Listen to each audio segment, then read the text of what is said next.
In this in-depth Black History segment tonight, imagine yourself living in Birmingham then. You're 8 years old that Sunday morning in 1963, a few blocks from the all-black 16th Street Baptist Church. Earlier, I talked to Bob Freeman. He is the news director here at Eyewitness News, and he was a young boy that day with a short distance away when history took a fateful turn. Bob, an 8-year-old kid living in Birmingham, Alabama, just a few blocks away from the 16th Street Baptist Church. Right. What was that day, the day itself, the ambience of that day for you like? You know, in a lot of respects, Brad, it was a typical Sunday morning in Birmingham, Alabama. I was in Sunday school, anxious to go to church, but not before I got a Tootsie Roll. Okay. Yeah, you see, I mean, the church deacons always gave kids Tootsie Rolls after church. I think that was their way of having a stay after Sunday school instead of going home and playing, which is what we really wanted to do, right? So that was what that Sunday morning was like for me. And little did I know that a mere 6 blocks away, while I was at the all-white First Baptist Church on 22nd Street North, 6 blocks away at the all-black 16th Street Baptist Church, a dynamite bomb had been planted in a stairwell of the church. It exploded. 4 young girls got killed and several other churchgoers got hurt. Did you feel that? Did you hear it by chance? No, I didn't. I mean, honestly, that morning and the events of that morning, I had no idea that it had ever happened until several years later. And when you did realize the magnitude of this tragedy, did you have any idea how that was going to change life in America after such a long, decades-long battle for civil rights in this country?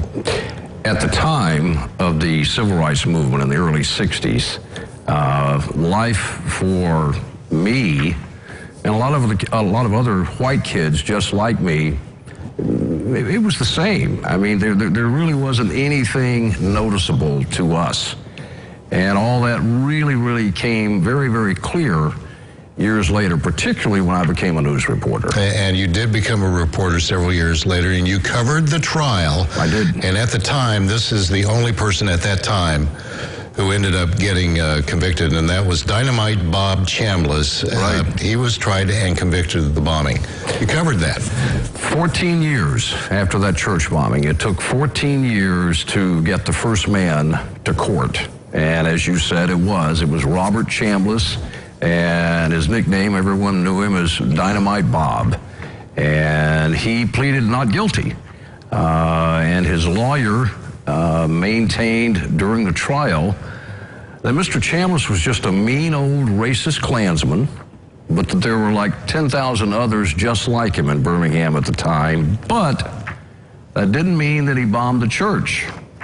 Now, that didn't go over real well with the jury, particularly when a niece of Bob Chambliss testified that he had once told her he had enough dynamite to flatten half of Birmingham. And she said on the night before the bombing, the night before that Sunday morning, when that dynamite bomb went off, he told her, just wait until tomorrow morning and they'll beg us to let them segregate. Very briefly, Bob, you met and talked to him. Can you sum that up in a kind of a Cliff Notes version?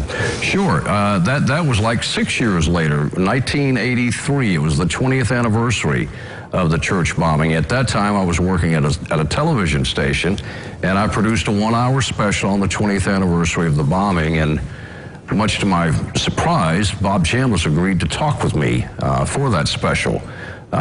We met at the prison where he was at that time, and initially, you know, it was just small talk. We talked about his health. We talked about how he didn't like being in prison. And then the question that I knew he was waiting for me to ask, I asked him, what about the church bombing? And Mr. Chambliss, you know, they say the eyes are the window to the soul. And when I asked that question, I looked into Mr. Chambliss's eyes, and I saw pure evil, pure hate. He hesitated before he answered the question. He paused, And he looked me in the eye, and he said with pure hate, I didn't bomb that GD church. Now, I won't use the word, but it was GD church. And as you can imagine, silence felt like an eternity. And I later came back to that question and asked him, in talking about his health. And I said, Mr. Chambliss, your health, you said, is not very good. And I said, you could probably die soon, maybe die soon. I said, are you going to take this with you? Again, he looked at me and he said, what did I tell you, boy? I didn't bomb that GD church. Now, Bob Chambliss died a couple of years later, and to my knowledge, he never changed his story. Bob Freeman, thank you so much for your perspective. Thank you. Now, in 1963, Martin Luther King Jr. described Birmingham as probably the most segregated city in the United States. The tragedy on 16th Street finally shifted America's conscience that civil rights laws were painfully long overdue. You're watching Eyewitness News at 9.